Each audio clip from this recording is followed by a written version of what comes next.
마약 투약 뭐 181회 뭐 프로포폴부터 해서 뭐 종류가 많이 나왔죠. 근데도 불구속 기소. 이건 뭡니까? 마야 이런 제목이네요, 지금요.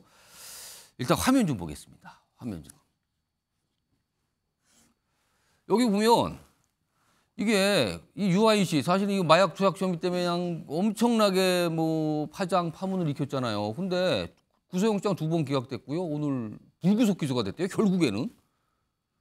아, 이렇게 되는 거군요. 그러면 이게. 그래서 많은 사람들이 얘기를 하시는데 일단 관련 영상부터 좀 보겠습니다.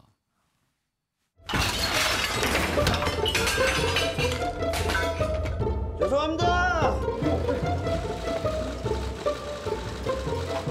계속 큰 심려를 끼쳐서 다시 한번 정말 죄송합니다.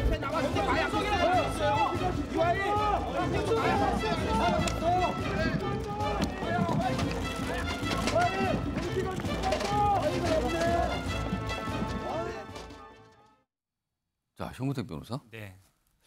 일단 마약 투약 횟수가 많거든요. 굉장히 많고 그런데 일단 앞서 2번이나 구속영장이 기각이 됐습니다. 이거 어떻게 봐야 됩니까? 이거 갖고 지적들을 많이 하시던데요. 뭐 언론에서 굉장히 아마 많이 지적하고 뭐 많은 국민들이 아마 뭐 좀 연예인이니까 봐준 거 아니냐 이런 시각도 있는 것 같은데 아시겠지만 이제 구속영장은 범죄 혐의가 소명되고 증거 인멸 또는 뭐 도주의 우려가 있을 때 발부하는 거거든요. 근데 사실 그거보다는 이분이 초범입니다. 초범. 초범. 예. 근데 숫자가 너무 많은 거예요. 숫자가 많긴 한데 예를 들어서 우리가 숫자 많아더라도 어쨌든 적발된 건 처음이거든요. 적발된 건 처음이면 초범 맞습니다. 그럼 초범인 경우에 이제 구속할 거냐 말 거냐 여부는 사실은 이제 혐의를 인정하느냐 여부도 따질 것이고 증거가 얼마나 수집됐냐 따질 텐데 보니까 아마 주거지를 갔더니 이제 그 증거나 이런 걸 아마 압수를 한 것 같아요. 아, 본인이 됐다. 그리고 실제 영장 심사할 때 어떤 내용을 했는지는 잘 모르겠습니다만 일부 혐의 같은 경우 인정했을 수도 있어요.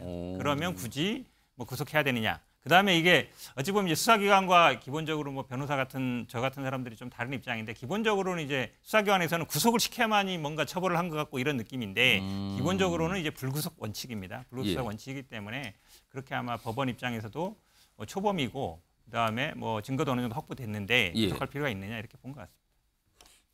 이건 근데 이 2번이나 영장이 기각되니까 약간 여론상으로는 아 이거 뭡니까 누구는 구속되고 누구는 구속 안 되는 겁니까 뭡니까 이런데 법조인분들은 대개 저렇게 설명들 하시거든요. 윤기찬 변호사 비슷한 판단이신가요? 근데 저는 조금 물론 이제 영장 그 판사가 기록을 자세히 봤겠죠. 근데 저기 보면 추가적으로 영장을 다시 청구한 이유가 보면 그러니까 증거인멸 교사했다는 혐의가 추가됐고요.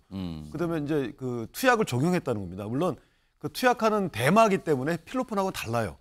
이게 정도가 다르지만 어쨌든 그런 추가 범죄 또는 협박 가능성 이런 것들이 있는데도 불구하고 구속 영장을 기각한다는 게 조금 이해는 안 되는 부분이 없지 않아 있어요. 유명인이기 때문에 덜 본 게 아닌가 싶습니다. 이재명 당대표하고 비슷하게. 갑자기 또 이재명 당대표 얘기를 하시는군요.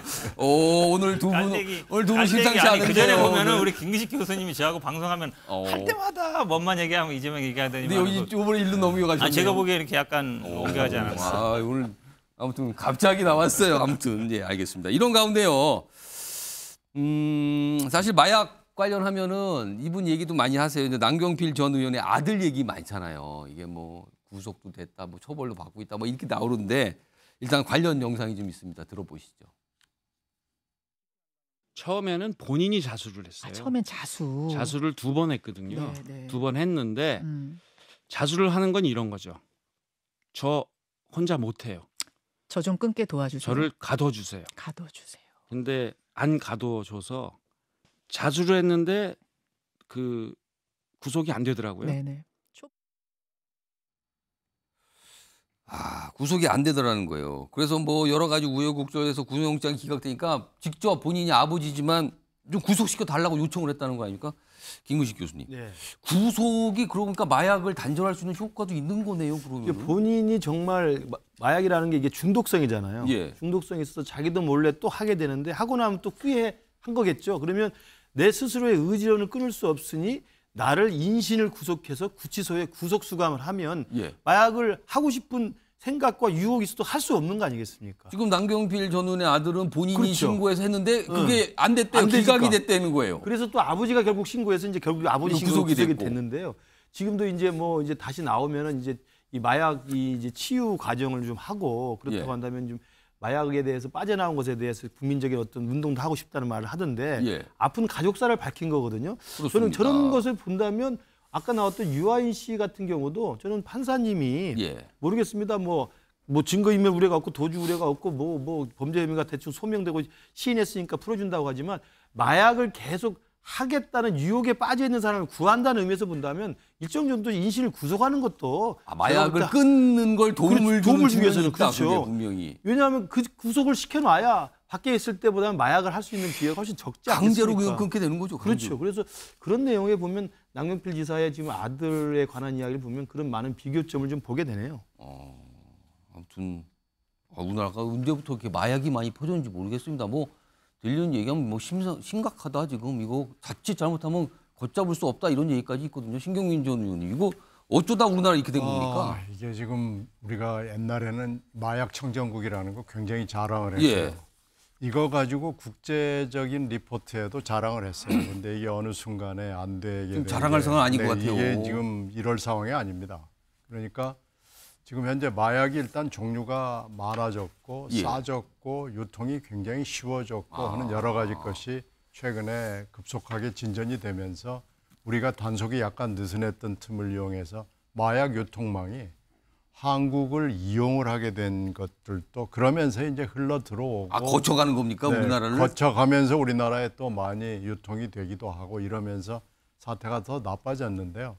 금방 남경필 전 지사의 경우를 보면은 구속도 아니고 불구속도 아닌 중간 단계를 하나 만들어 놔야 되는 거 아니냐. 그런 도움을 주기 위해서 그래서 끊는 거를. 본인들이 원하고 또 가족들이 제발 그렇게 해달라고 그러는데 그 구속 요건 3가지에 해당이 안 되면은 나가라. 지금 이렇게 하는 것이 과연 당국이 하는 최선의 방법이냐 하는 것이 논의가 있어요.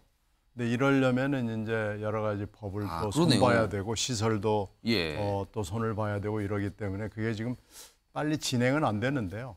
필요성은 지금 굉장히 높아졌고 이걸 뭐 정부건 국회나 아니면 정부와 국회 같이건 간에 빨리 뭔가 조치를 취해야 될 필요가 높아지고 있습니다. 중간 단계로 뭔가 좀 있어요. 이게 마약 사범은 다른 범죄가 또 특수성이 있기 때문에 이런 게 좀 필요성이 나오나 봅니다. 알겠습니다.